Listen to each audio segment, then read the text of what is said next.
अब हम लोग बात करते हैं स्टूडेंट्स ब्लैक बॉडी रेडिएशन की। हम लोग देखेंगे कि ब्लैक बॉडी रेडिएशंस कैसे एमिट करती है और ऑब्जॉर्ब करती है। An object at any temperature is known to emit radiation, sometimes refer to as thermal radiation. कोई भी ऑब्जेक्ट है जिसका कुछ भी टेम्परेचर हो सकता है स्टूडेंट्स, वो रेडिएशन एमिट करता है अगर हम लोग देखें कि वो कोई भी टेम्परेचर के ऊपर फॉल कर रहा है।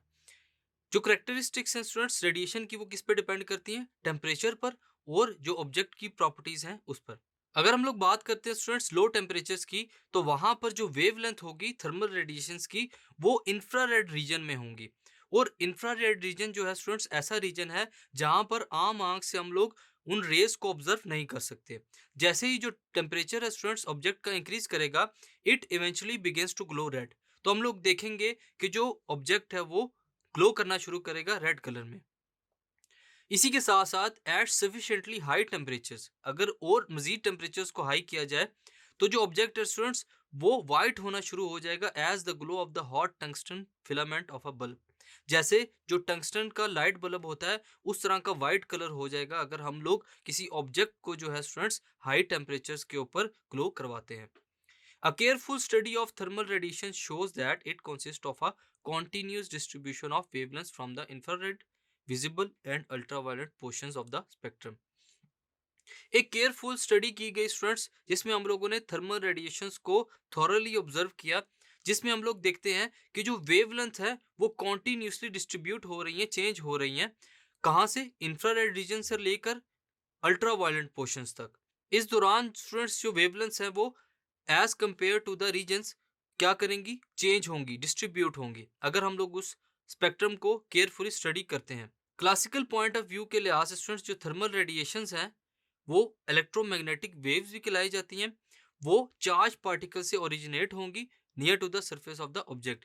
यानी कि वो सरफेस है, कोई भी ऑब्जेक्ट है जिसके अंदर से रेडिएशंस निकल रही हैं, उस ऑब्जेक्ट के सरफेस के आसपास ही उस रेडिएशंस को ऑब्जर्व किया जा सकता है, जो कि स्मॉल एंटीनास की फॉर्म में ऑब्जर्व की जा सकती हैं कि वो सरफेस से निकलते हुए एंटीनास की शक्ल इख्तियार कर लेती हैं, which account for the continuous spectrum of radiation emitted by the object. जिसकी वजह से एक कॉन्टिन्यूस स्पेक्ट्रम बनता जाता है स्टूडेंट्स किसका? रेडिएशंस का, जो कि ऑब्जेक्ट से निकल रही हैं। By the end of 19th century के एंड पर क्या हुआ स्टूडेंट्स? जो क्लासिकल थ्योरी है वो थर्मल रेडिएशंस के हवाले से इनएडिक्वेट होगी, यानी कि वो रिलायबल नहीं रही।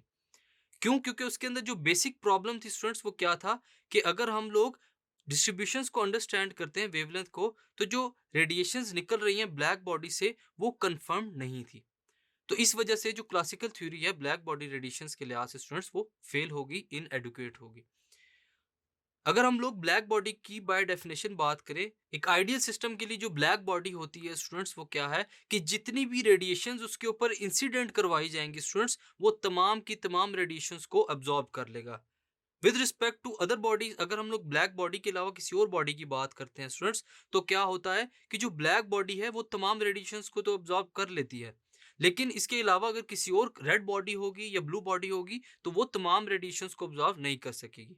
अ good approximation to black body is the inside of the hollow object. जो हॉलो ऑब्जेक्ट होता है उसके लिए हम लोग देखते हैं, जो कि एक गुड अप्रोक्सीमेशन है स्टूडेंट्स ब्लैक बॉडी रेडिएशंस के लिए। स्टूडेंट्स हम लोग देखते हैं कि एक स्मॉल होल के अंदर से जितनी भी रेडिएशंस ब्लैक बॉडी के अंदर या उस होल के अंदर जाती हैं, वो तमाम की तमाम ऑब्जर्व कर ली जाती हैं ब्लैक बॉडी की वॉल्स की तरफ से। यानी कि जो ब्लैक बॉडी की वॉल्स है, जो हॉलो है स्टूडेंट्स स्फेयर अंदर से, उसके अंदर जितनी भी बॉडीज की रेडिएशंस होंगी और वाइब्रेशंस होंगी, वो तमाम की तमाम अंदर आने वाली रेडिएशंस को अब्जॉर्ब कर लेंगी। तो जो नेचर ऑफ रेडिएशन है स्टूडेंट्स जो कि एमिट हो रही हैं स्मॉल होल्स के थ्रू, वो क्या हो जाएंगी? वो डिपेंड करेंगी उस कैविटी के ऊपर और टेम्परेचर के ऊपर जो कि कैविटी की वॉल्स का है। Experimental data for the distribution of energy for black body radiations at 3 different temperatures are shown. हम लोग इसको कैसे शो करते हैं? With increasing temperature the peak of the distribution shifts to shorter wavelength. जैसे जैसे टेम्परेचर इंक्रीज करता जाएगा वैसे वैसे जो वेवलेंथ है स्टूडेंट्स वो शॉर्टर हो जाएंगी। आप लोग जैसे ही फर्स्ट डायग्राम को देखते हैं उसमें दिखाया जा रहा है कि 3000 केल्विन के टेम्परेचर के ऊपर क्या हो रहा है, वेवलेंथ जो है स्टूडेंट्स वो एक्सपेंडेड है, वाइडर है। इसी के साथ जैसे ही हम लोग टेम्परेचर के इंक्रीमेंट को देखते हैं 4000 केल्विन पर, तो वहां पर जो वेवलेंथ है वो शॉर्टर होती जा रही है। और अगर हम लोग मजीद बात करें टेम्परेचर की, टेम्परेचर को मजीद इंक्रीज करें तो क्या होगा, लेंथ जो है वेव लेंथ वो मजीद शॉर्टर होती जाएगी अप टू सो ऑन। जितनी भी हम लोग टेम्परेचर को इंक्रीज करते जाएंगे उस हिसाब से जो हमारे पास वेव लेंथ है वो शॉर्टर होती जाएंगी। This shift was found to obey the following relationship called Wien's displacement law. इसको हम लोग वेन्स डिस्प्लेसमेंट लॉ भी कहते हैं, जो कि हमारे पास क्या है, लैम्डा मैक्स यानी कि maximum wavelength multiply by temperature T which is equal to constant. Constant की वैल्यू क्या है हमारे पास, 0.2898 multiply by 10⁻⁻² metre kelvin, where lambda max is the wavelength which the curve peaks and T is the absolute temperature। lambda max wavelength है, जहां तक उस curve की पीक जाएगी उसको हम लोग मैक्सिमम वेवलेंथ कहते हैं, और टी जो है एब्सोल्यूट टेम्परेचर है किसी भी ऑब्जेक्ट का जो कि रेडिएशंस को एमिट कर रहा है।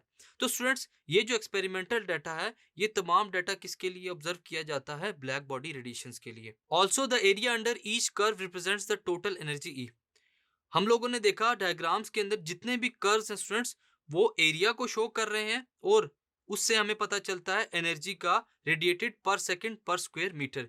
जितनी भी एनर्जी पर स्क्वायर पर सेकंड के हिसाब से रेडिएट हो रही है, ये तमाम हम लोग इस ग्राफ के अंदर जितनी भी वेवलेंथ्स हैं उनके अंडर जितना भी एरिया आ रहा है उसके हिसाब से हम लोग इसका अंदाजा लगा सकते हैं। Overall wavelengths at a particular temperature, और यहाँ पर जो टेम्परेचर होगा वो क्या है स्टूडेंट्स, वो पर्टिकुलर टेम्परेचर होगा पर्टिकुलर वेवलेंथ के लिए। It is found that area is directly proportional to the fourth power of absolute temperature. जो हम लोग एरिया अंडर द कर्व देख रहे हैं स्टूडेंट्स वो किसके डायरेक्टली प्रोपोर्शन है, fourth power of absolute temperature.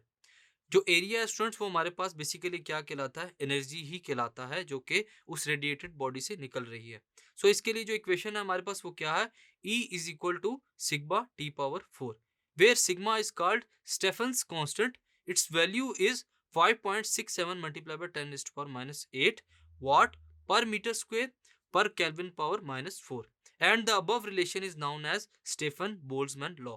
और इसको हम लोग क्या कहते हैं, स्टेफन बोल्ट्जमैन लॉ, जिसमें हम लोग देखते हैं कि जो एनर्जी की वैल्यू है या फिर एरिया अंडर द कर्व है वो किसके डायरेक्टली प्रोपोर्शन है, टेम्परेचर की फोर्थ पावर के। सो स्टूडेंट्स ये है हमारे पास ब्लैक बॉडी रेडिएशंस, जिसमें हम लोगों ने देखा कि जो ब्लैक बॉडी है अगर वो रेडिएशंस को ऑब्जॉर्व करे तो हम लोग देखते हैं कि टेम्परेचर पे डिपेंड करते हुए वो तमाम रेडिएशंस को इजीली रिजॉल्व कर लेता है। और हम लोग देखते हैं अगर हम लोग ग्राफिकल एक्सपेरिमेंटल डाटा को देखें तो वहां पर क्या होता है कि जैसे जैसे हम लोग टेम्परेचर्स को बढ़ाते जाते हैं वैसे वैसे वेवलेंथ्स कम होती जाती हैं। यह है हमारे पास ब्लैक बॉडी रेडिएशंस का प्रिंसिपल। Thank you.